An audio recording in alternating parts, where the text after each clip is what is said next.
Šios svirnos stogas dvigubas. Apačioje rąstų danga vadinama pavalu. Ant jo gegnės, grebėstai ir buvusi šiaudų, o dabar būsianti nendrių danga.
Priėjom, pavalas uždengtas prie gegnių ir sprendžiam dilemą, ką daryti. Senieji grebėstai buvo perkalti medvinėm ir kaiščiuoti. Ir jau tos jau kaip pačios gegnės yra jau sugrėžiotos daug.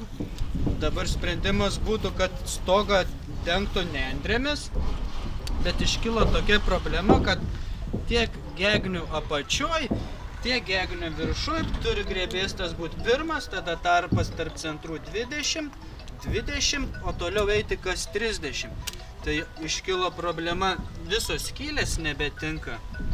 Ir ar rinktis medvinėm vėl perkalt, bet tada gali būti, kad tu grėži čia skylę, tai ją nutraukė, jau kitas toks sprendimas būtų pasinaudoti geležiniais metaliniais vinimis ir sugrebestuoti vinimis, nes kaip tas firnelis buvo statomos, dalis grindų irgi naudotas yra geležinės vinis.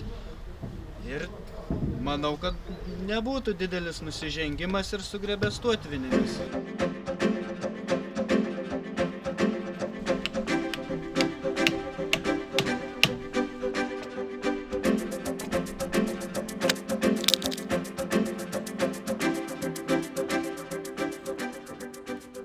Vienu žodžiu, esmė į, kad uždėjus gegnis, tom pakrypimą sunku jį sureguliuoti. Nes, nieks ten nelaipijos. Ir tam buvo naudojams tas vadinamas žniogis. Aš čia šitą esmė, sakykim, čia dėdavo ant jaustas ton žniogį. Bet kur gali. Tai janon, taip šitą užsiėmėti. Paskui prakiši kelpą. Она turi būti horizontali.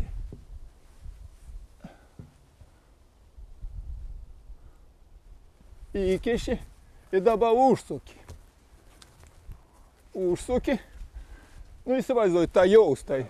Ir dabar jums reikia sureguliuoti. Dvi jau. Vien žmogus reguliuoja, kitas kaip jūs čia stov. Ir aš dabar turėdam ilgą kartį, aš ton visą ton gegnių, ton aš galiu stumdyti. Ilgesnį kartį aš galiu stumdyti, kiek noriu. Ir neparvers. Jeigu dėlė jau sako, didelį būdavo pastatą dvi jau būdavo, iš kitos pusės dėl atsargumo. Bet jeigu tradicinis žemaitiškas tas įkirtims, kon rasa paliudys, tai tos gegnis pastatytas, anos stovėdavo ten be jokių prikalėjimų. Žinot, tas senos įkirtims.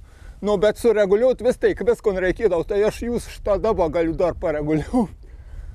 Taip įstum, esmė, kad anoninujami lengva. Atsuka. Tai tas žniogė princips ir reik. Kon uždėja, užsuka, užveržia, ir turi stiprį daiktą. Tokia visa gudrybė.